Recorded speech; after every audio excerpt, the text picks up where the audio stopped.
নমস্কার, শিপ্রা টিউটোরিয়াল চ্যানেলে সবাইকে তোমাদের স্বাগত জানাই। আজকে আমি তোমাদের সপ্তম শ্রেণীর সপ্তম অধ্যায়ের বিষয়বস্তু তিনি একজন ভক্তিবাদী সাধকের বিষয়ে আলোচনা করব। ভক্তি সেন্টের সম্পর্কে। তিনি হলেন কে? তিনি হলেন শ্রী চৈতন্য মহাপ্রভু। কে? শ্রী চৈতন্য মহাপ্রভু, একজন ভক্তিবাদী সাধক এবং বা ভক্তি সেন্ট। এই শ্রী চৈতন্য মহাপ্রভু এবং তার সঙ্গে সঙ্গে আমি আলোচনা করব বৈষ্ণব ভক্তি আন্দোলন, বৈষ্ণভাইট ভক্তি মুভমেন্ট যাকে বলে। তো এই যে শ্রী চৈতন্য দেব, ইনি ছিলেন কে? ইনি একজন ভক্তিবাদী সাধক ছিলেন, যিনি খ্রিস্টীয় ষোড়শ শতকে বাংলায় ভক্তিবাদের প্রচার ঘটিয়েছিলেন। শুধু চৈতন্য দেবী না, তার অনুগামীরা, তার ফলোয়ার্সরাও করেছিলেন আর কি। বাংলায় ভক্তিবাদের প্রচার ঘটিয়েছিলেন তিনি, ভক্তিজিমকে স্প্রেড করেছিলেন কিসের মাধ্যমে? এই বৈষ্ণব ভক্তি আন্দোলনের মাধ্যমে, বৈষ্ণভাইট ভক্তি মুভমেন্ট এর মাধ্যমে কিন্তু বাংলায় তিনি ভক্তিবাদের প্রচার ঘটিয়েছিলেন খ্রিস্টীয় ষোড়শ শতকে, 16th সেঞ্চুরিতে। এবার এই যে বাংলাতে তিনি, আগে তো বৈষ্ণব ধর্ম আগে থেকেই ছিল, চৈতন্য দেবের আসার আগে, আবির্ভাব হওয়ার আগে বাংলায় বৈষ্ণব ধর্ম ছিল। কিন্তু তিনি কি করেছিলেন? সেই বৈষ্ণবীয় রীতি, বৈষ্ণভাইট যে ট্র্যাডিশন, তার সঙ্গে ভক্তিবাদের ভাবধারা, ডিভোশন, কাল্ট অফ ডিভোশন, সেটাকে কি করেছিলেন? সংযোগ স্থাপন করেছিলেন, কন্ট্যাক্ট এস্টাবলিশ করেছিলেন তার মধ্যে। করে তিনি কত খ্রিস্টাব্দে? 1486 থেকে 1533, 1486 থেকে 1533 এইরকম সময় তিনি আন্দোলন শুরু করেছিলেন। কোন আন্দোলন? এই বৈষ্ণব ভক্তি আন্দোলন, বৈষ্ণভাইট ভক্তি মুভমেন্ট, এটা স্টার্ট করেছিলেন বেঙ্গলে। তিনি কিসের? এই ভক্তিবাদের ভাবধারা এবং বৈষ্ণবের রীতিকে একসঙ্গে মিলিত করে এই হলো ভক্তিবাদী বৈষ্ণব ভক্তি আন্দোলন করেছিলেন। এবং এই যে আন্দোলন, তার উদ্দেশ্য কি ছিল? তার উদ্দেশ্য ছিল সমাজে যে জাতিভেদ প্রথা আছে, বা সোসাইটিতে, তখন বেঙ্গল সোসাইটিতে যে কাস্ট সিস্টেম ছিল, সেই জাতিভেদ প্রথা এবং ধর্মীয় বিভিন্ন আচার অনুষ্ঠান, রিচুয়াল যেগুলো ছিল, সেগুলোকে উপেক্ষা করে, ইগনোর করে, সমাজে নিজেদের ঈশ্বরের প্রতি ব্যক্তিগত ভালোবাসা এবং ভক্তি, এইটাকে গুরুত্ব দেওয়া, নিজস্ব ট্রু লাভ এবং ডিভোশন, গডের প্রতি ট্রু লাভ এবং ডিভোশন, সেইটাকে ইম্পর্টেন্স দেওয়া। এটাই ছিল কিন্তু এই আন্দোলনের মূল উদ্দেশ্য, এই ভক্তি মুভমেন্টের মেন মোটিভ। এবং এই চৈতন্যদেব কি করেছিলেন? প্রথমে বাংলায় এই আন্দোলন শুরু করেছিলেন বেঙ্গলে, কিন্তু ধীরে ধীরে তা উত্তর ভারতেও ছড়িয়ে পড়েছিল, নর্থ ইন্ডিয়াতেও সেটা কিন্তু স্প্রেড করেছিল। এবং উত্তর ভারতের সমাজে কিন্তু এই ভক্তি আন্দোলনের, বৈষ্ণব ভক্তি আন্দোলনের যথেষ্ট প্রভাব পড়েছিল, একটা ইম্প্যাক্ট পড়েছিল নর্থ ইন্ডিয়া সোসাইটিতে এই বৈষ্ণভাইট ভক্তি মুভমেন্টে। তো এই হলো আন্দোলন কেন করেছিলেন চৈতন্যদেব, সেইটা বললাম। এবারে এই আন্দোলনটা কিভাবে করেছিলেন, তার কাঠামো কি ছিল, তার স্ট্রাকচার কি ছিল মুভমেন্টের, সেইটা এবারে আলোচনা করব। প্রথম কাঠামো হিসাবে আমরা বলতে পারি এই আন্দোলনে তিনি প্রচার করেছিলেন কিভাবে। প্রথম কাঠামো হলো নাম সংকীর্তন এবং হরিনাম। নাম সংকীর্তন, চ্যান্টিং করা যাকে বলে, শ্রী চৈতন্য দেব তার ভক্ত অনুগামীদের বলেছিলেন যে হরে কৃষ্ণ মন্ত্র জপ করা এবং নাম সংকীর্তন করা, এর মাধ্যমে ঈশ্বরকে পাওয়া যায়, এটা তিনি প্রচার করেছিলেন। নাম সংকীর্তন করা চ্যান্টিং করা, গডের চ্যান্টিং করা, নাম জপ করা। এবার এই যে কীর্তন, বাংলাতে কীর্তন আগে থেকে ছিল, যেটাকে বলে ডিভোশনাল সিঙ্গিং, ভক্তিবাদী গান, সেটার মাধ্যমে তো কীর্তন করা হয়, তো এটা বাংলায় ছিল আগে থেকে। চৈতন্যদেব কি করেছিলেন? জনগণের সঙ্গে যে যোগাযোগ স্থাপনের জন্য কীর্তনকে আশ্রয় করেছিলেন, সমস্ত মানুষদের কাছে পৌঁছে যাওয়ার জন্য, যাতে বৈষ্ণব আন্দোলনে প্রচার করতে পারেন, সে কারণে তিনি কীর্তনের আশ্রয় নিয়েছিলেন। এই ডিভোশনাল সিঙ্গিং করে, ভক্তির গান গাইতে গাইতে তিনি প্রচার করেছিলেন। আর এই কীর্তন কিন্তু দু রকমের, এই ডিভোশনাল সিঙ্গিং দু রকমের ছিল। এক হচ্ছে নাম কীর্তন, দুই হচ্ছে নগর কীর্তন। নাম কীর্তন যেটা ঘরে বসে ঈশ্বরের, শ্রীকৃষ্ণের নাম জপ করা, সেটাকে নাম কীর্তন বলা হচ্ছে। আর নগর কীর্তন কোনটাকে বলতো?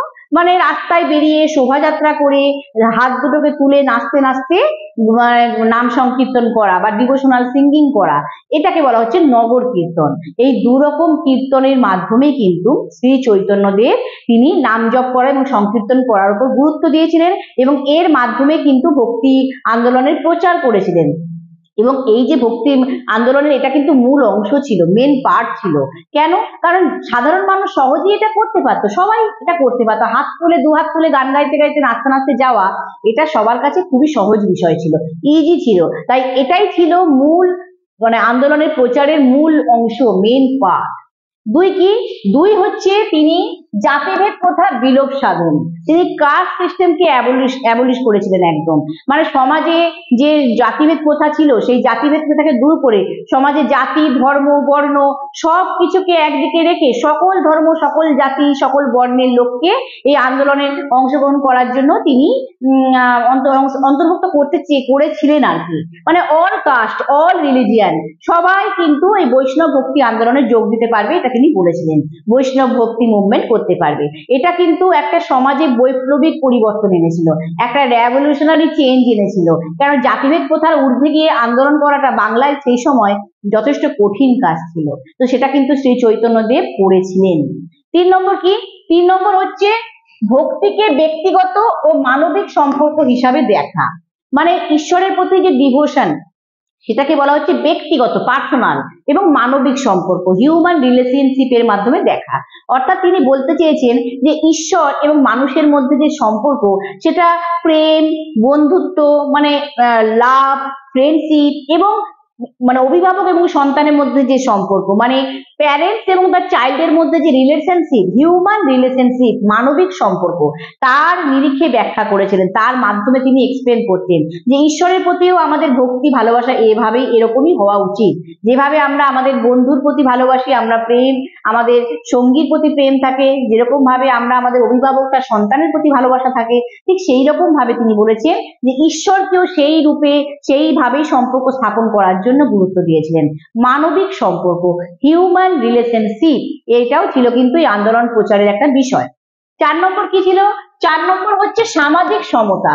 মানে সেই সময় তিনি সামাজিক যে বৈষম্য ছিল সোশ্যাল ডিসক্রিমিনেশন ছিল সেগুলোকে সব তিনি উপেক্ষা করে সেগুলোকে সব মানে কি বলবো বন্ধ করে বিলোপ সাধন করে তিনি সামাজিক সমতা ফিরিয়ে এনেছিলেন। সোসাইটিতে মানে কি বলবো ইকুয়ালিটিকে ইনক্রিজ করেছিলেন, সোশ্যাল ডিসক্রিমিনেশনকে ডিক্রিজ করেছিলেন আর সোসাইটিতে ইকুয়ালিটিকে ইনক্রিজ করেছিলেন, সামাজিক সমতা বৃদ্ধি করেছিলেন এই আন্দোলনের মাধ্যমে। আর কি করেছিলেন? তিনি স্থানীয় হিন্দু এবং মুসলিম শাসকদের বিরুদ্ধে প্রতিবাদ করেছিলেন। শ্রী চৈতন্যদেব তখনকার সময় বাংলার সমসাময়িক হিন্দু শাসক ছিল জগাই মাধাই, তোমরা হয়তো নামও শুনেছো। সেই জগাই মাধাই এরা কিন্তু সেই সময় বাংলায় সাধারণ মানুষদের উপর প্রচুর অত্যাচার করতো, এরা হিন্দু রুলার ছিল বা হিন্দু শাসক ছিল। চৈতন্যদেব এবং তার অনুগামী নিত্যানন্দ ফলোয়ার নিত্যানন্দ এরা কিন্তু এই জগাই মাধাইয়ের বিরুদ্ধে অত্যাচারের বিরুদ্ধে প্রতিবাদ করেছিল, যে টর্চার করতো তার এগেনস্টে প্রোটেস্ট করেছিল। শুধু তাই না, গোঁড়া ব্রাহ্মণ যারা আর কি বাধা দেওয়ার চেষ্টা করতো সেই গোঁড়া ব্রাহ্মণদের যারা জাতিভেদ প্রথা জাতি মানে সামাজিক বৈষম্য জাতিভেদ প্রথাকে বেশি গুরুত্ব দিত, সেই গোঁড়া ব্রাহ্মণ মানে কনজারভেটিভ ব্রাহ্মণ তাদের বিরুদ্ধেও কিন্তু চৈতন্যদেব মানে প্রতিবাদ করেছিল। এবং তার সঙ্গে সঙ্গে এমনকি মুসলিম যে কাজী মানে বিচারক, যে বিচার করতো মুসলিমদের কাজী, সেই কাজী কিন্তু কীর্তনের বিরোধিতা করেছিল, ডিভোশনাল সিঙ্গিং তার এগেনস্টে ছিল। শ্রী চৈতন্যদেব কিন্তু তার বিরুদ্ধেও প্রতিবাদ করেছিলেন। অর্থাৎ তিনি হিন্দু এবং মুসলিম শাসকদের বিরুদ্ধে কিন্তু প্রতিবাদ করে এই আন্দোলনকে তিনি চারিদিকে ছড়িয়ে দিয়েছিলেন, সাধারণ মানুষের কাছে তিনি ছড়িয়ে দিয়েছিলেন। আর কি করেছিলেন? তিনি বৈষ্ণবীয় নাটক অভিনয়ের উদ্যোগ নিয়েছিলেন। বৈষ্ণবাইট যে ড্রামা সেই ড্রামাগুলো বা সেই নাটকগুলো করার জন্য ইনিশিয়েটিভ নিয়েছিলেন, উদ্যোগ নিয়েছিলেন এবং সেখানে তিনি নিজেও কিন্তু অভিনয় করতেন, তিনি নিজেও কিন্তু অভিনয় করেছেন, অ্যাক্টিং করতেন, করে করে বৈষ্ণবাইট নাটকের মাধ্যমে এই ভক্তি আন্দোলনের প্রচার করেছিলেন, বৈষ্ণবাইট ভক্তি মুভমেন্টকে আরো স্প্রেড করেছিলেন। আর কি করেছিলেন? তার সঙ্গে সঙ্গে তিনি আঞ্চলিক ভাষার ব্যবহার করেছিলেন। আরেকটি কাঠামো কি, এই আন্দোলনকে তিনি প্রচার করেছিলেন আঞ্চলিক ভাষা ব্যবহার করে, লোকাল ল্যাঙ্গুয়েজ ইউজ করে। মানে বেঙ্গলে ছিলেন যেহেতু বাংলা ভাষা বেঙ্গলি ল্যাঙ্গুয়েজ, তার সঙ্গে আরো কিছু লোকাল ল্যাঙ্গুয়েজ বা স্থানীয় ভাষা এগুলো ব্যবহার করে তিনি এই ভক্তি আন্দোলনের প্রচার করেছিলেন, এই ভক্তি মুভমেন্টে স্প্রেড করেছিলেন। তাতে কি হয়েছিল, সাধারণ মানুষের কাছে এটা খুব গ্রহণযোগ্য হয়েছিল, অ্যাকসেপ্টেবল হয়েছিল, সহজেই এই ভক্তি মুভমেন্টে তারা অংশগ্রহণ করতে পেরেছিল বা পার্টিসিপেট করতে পেরেছিল সবাই মিলে। তো এই হলো কাঠামো বা স্ট্রাকচার যার মাধ্যমে বৈষ্ণব ভক্তি আন্দোলন শ্রী চৈতন্যদেব করেছিলেন বাংলায়। এবার এই যে আন্দোলন করেছিলেন তার ফলে কি হয়েছিল সমাজে, এর ফলে প্রথমত বাংলা ভাষা এবং সাহিত্যের সমৃদ্ধি হয়েছিল, বেঙ্গলি ল্যাঙ্গুয়েজ লিটারেচার এগুলো কিন্তু প্রসপারিটি হয়েছিল। তার সঙ্গে সঙ্গে বাংলা এই যে কীর্তনের মাধ্যমে যে ভক্তিবাদে যে মানে আধ্যাত্মিকতা মানে বেড়েছিল আর কি, মানে কি বলবো স্পিরিচুয়ালিটি আরো ইনক্রিজ করেছিল, সামাজিক সমতা বৃদ্ধি পেয়েছিল, সোসাইটিতে ইকুয়ালিটি বেড়েছিল। এর সঙ্গে সঙ্গে মানে বলতে যা পারা যায় চৈতন্যদেবের নেতৃত্বে এই যে আন্দোলন, এটা যে একটা সামাজিক এবং সাংস্কৃতিক ক্ষেত্রে একটা বৈপ্লবিক পরিবর্তন এনেছিল, একটা মানে গ্রাউন্ড ব্রেকিং একটা চেঞ্জেস এনেছিল। এবং সেই বৈপ্লবিক পরিবর্তনের ফলে সাহিত্য, শিল্পকলা, হ্যাঁ মানে লিটারেচার এবং আর্ট এবং তার সঙ্গে সঙ্গে মানুষের দৈনন্দিন জীবনযাত্রা মানে সাধারণ মানুষের যে লাইফস্টাইল তার ক্ষেত্রেও কিন্তু প্রভাব বিস্তার করেছিল, ইম্প্যাক্ট ক্রিয়েট করেছিল। চৈতন্যদেবের এই ভক্তি আন্দোলন যথেষ্ট আলোড়ন সৃষ্টি করেছিল বাংলাতে সেই সময়। ভক্তিবাদী সাধক হিসাবে শ্রী চৈতন্যদেব কিন্তু যথেষ্ট আমাদের কাছে জনপ্রিয় একজন ভক্তিবাদী সাধক। এবার আমি আলোচনা করবো একটা মজার বিষয়, সেটা হচ্ছে চৈতন্যদেবের আহার। আহার মানে ভোজন করতেন, কি খাওয়া দাওয়া করতেন। এবারে বলি চৈতন্যদেব যখন সন্ন্যাস গ্রহণ করেন তখন কিন্তু আস্তে আস্তে তিনি খাওয়া দাওয়া প্রায় ছেড়েই দিয়েছিলেন, খাওয়া দাওয়া করতেন না, অর্ধেক দিন তিনি উপোস করে দিন কাটাতেন। কিন্তু তার অনুগামী তার ভক্তরা তাকে এতটাই ভালোবাসতেন, মাঝে মাঝেই তাকে রান্না করে বিভিন্ন পদ করে খাওয়ানোর চেষ্টা করতেন। সেই রকমই কিছু পদের আমি কথা বলবো যেগুলো ভক্তরা তাকে রান্না করে খাওয়াতেন। সেগুলো কি কি, যেমন হচ্ছে শাক, শাক বলতে শাক ভাজা বা শাকের তরকারি, তার সঙ্গে মুগের ডাল, তার সঙ্গে ঘি মাখা ভাত মানে বেশি করে ঘি দিয়ে মেখে ভাত, তার সঙ্গে পটল ও অন্যান্য সবজির তরকারি, তার মধ্যে কিন্তু বড়ির ব্যবহার অবশ্যই থাকতো। আর তার সঙ্গে কচি নিম পাতা ভাজা, শ্রী চৈতন্যদেব এগুলো খেতে ভালোবাসতেন। বেগুন, মোচার ঘন্ট, তার সঙ্গে নারকেল, ঘন করে জাল দিয়ে দুধ, তার সঙ্গে কি পায়েস, তারপরে চাঁপা কলা, দুধ, দই দিয়ে মাখা চিড়ে, এই সমস্ত খাবারগুলো ভক্তরা তার জন্য রান্না করে করে আনতেন খাওয়ার জন্য।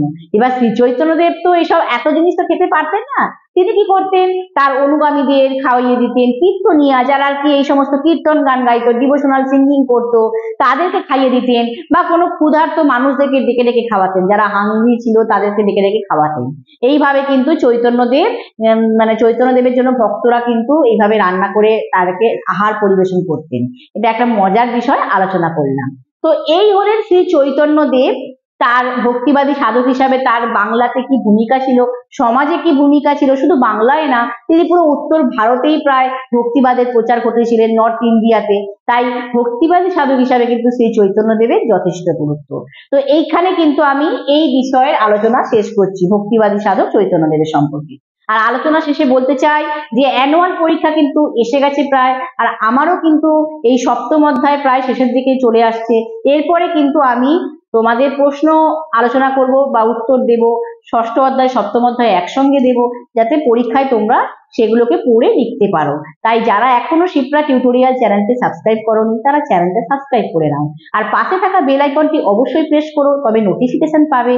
আর যারা দেখছো তারা তোমাদের বন্ধু বান্ধবদের মধ্যে শেয়ার করে দাও, যাতে তারাও এই ইতিহাস বিষয়টা নিয়ে উপকৃত হয় এবং ভালো নাম্বার পায়। এটাই তো আমার মূল উদ্দেশ্য। তো এইখানে আমি আমার আলোচনা শেষ করছি। নমস্কার।